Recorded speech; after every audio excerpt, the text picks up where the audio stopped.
Hello, I'm MDC Fatulguni Uraj, and recently I have completed my IELTS exam. And in this exam, I got my desirable band score, which is 7. এবং এই যে পুরো IELTS এর জার্নিটা এটাতে আমাকে headman academy খুবই help করেছে এবং আমি তাদের কাছে কৃতজ্ঞ এই রেজাল্ট পাওয়াতে আমার হেল্প করার জন্য। মূলত হেডম্যানে বেসিক ক্লাস আছে প্রায় 28টা, যেখানে প্রতিদিনে 2টা করে ক্লাস হয়। তো এই 28টা ক্লাসের মধ্যে বেসিক ক্লাসগুলো অনেক হেল্পফুল ছিল।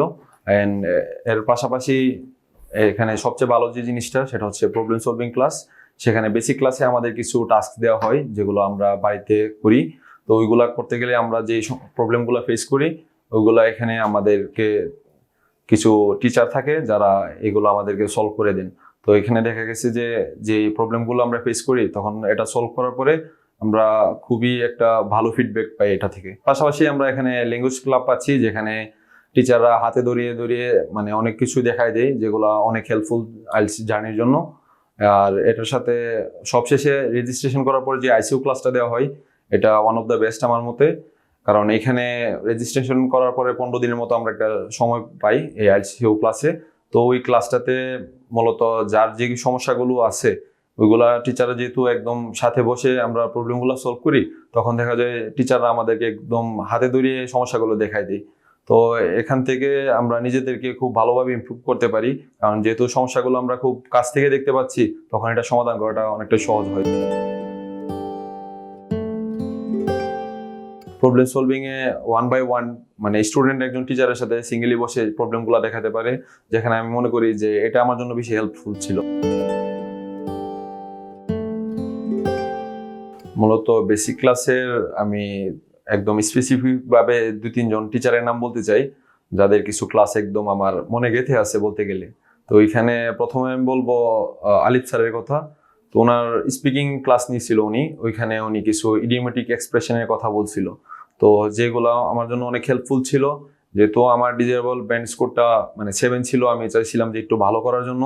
তো আমার সবগুলো মডিউলই মানে খুব ভালো করে চেষ্টা করছি। তো এখানে আলিফ স্যারের যে ইডিওমেটিক এক্সপ্রেশনগুলো দিছিল ওইগুলো আমার জন্য খুবই হেল্পফুল ছিল, কারণ স্পিকিং এ যখন আপনি ইডিওমেটিক এক্সপ্রেশন দিচ্ছেন তখন বোঝা যাচ্ছে যে আপনার কোয়ালিটিটা মানে এভারেজ থেকে একটু ভালো। আর এর পাশাপাশি মনিরা ম্যাম ছিল, উনি রাইটিং এ আমাকে অনেক হেল্প করছে। আর আরো একটা সবচেয়ে ভালো লাগার জিনিস ছিল আমার সাকিব স্যার।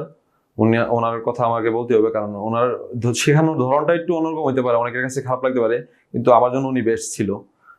ওনার কাছ থেকে আমি লিসেনিং এর অনেকগুলো ক্রাইটেরিয়া শিখছি যা আমার অনেক হেল্প করছে এই এভারেজ স্কোরটা তোলার জন্য। এখন তো বর্তমানে বাংলাদেশে অনেকগুলো কোচিং সেন্টার আছে, তো এখানে তাদের কাছে যাচাই করার অনেক সুযোগ আছে, কারণ ফেসবুকে অনেকগুলো গ্রুপ আছে যারা সাজেস্ট করে কোনটা ভালো কোনটা খারাপ।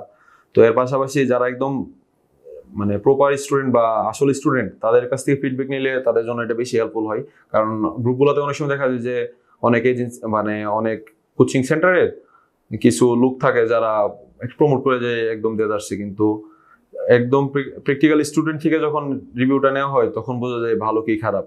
আর এই ক্ষেত্রে আমি যে হেডম্যান একাডেমির মানে কথাটা শুনছি প্রথমে আমার এক ফ্রেন্ডের কাছ থেকে, যে নামি দামি কিছু কোচিং সেন্টার আছে আমার আশেপাশে, আমার সাথে অনেক বন্ধুই ওইগুলা থেকে কোর্স শেষ করছে, কিন্তু তারা আমারে বলছিল যে ওইখানে যারা মানে অনেক কয়েকটা কোচিং সেন্টারে তারা দেখছে যে কোর্সটা তারা খুব কমার্শিয়াল ভাবে নিচ্ছে, তারা মানে যত তাড়াতাড়ি পারে কোর্সটা শেষ করে তাদের দায়বদ্ধতা কাটাতে যাচ্ছে, কিন্তু হেডম্যান একাডেমিতে নাকি ধরে ধরে বোঝানো হয়। তো এরপরে আমি আরো একজন ফ্রেন্ডের সাথে কথা বললাম, সে আমারে বললো যে এটা ওইগুলো থেকে তুলনামূলক ভালো। তারপরে আমি নিজে আসলাম, আইসা একটু যাচাই করে ভর্তি হইলাম। তো এটা আমার জন্য আমি যা বুঝতেছি যে খুবই উপকারী ডিসিশন ছিল।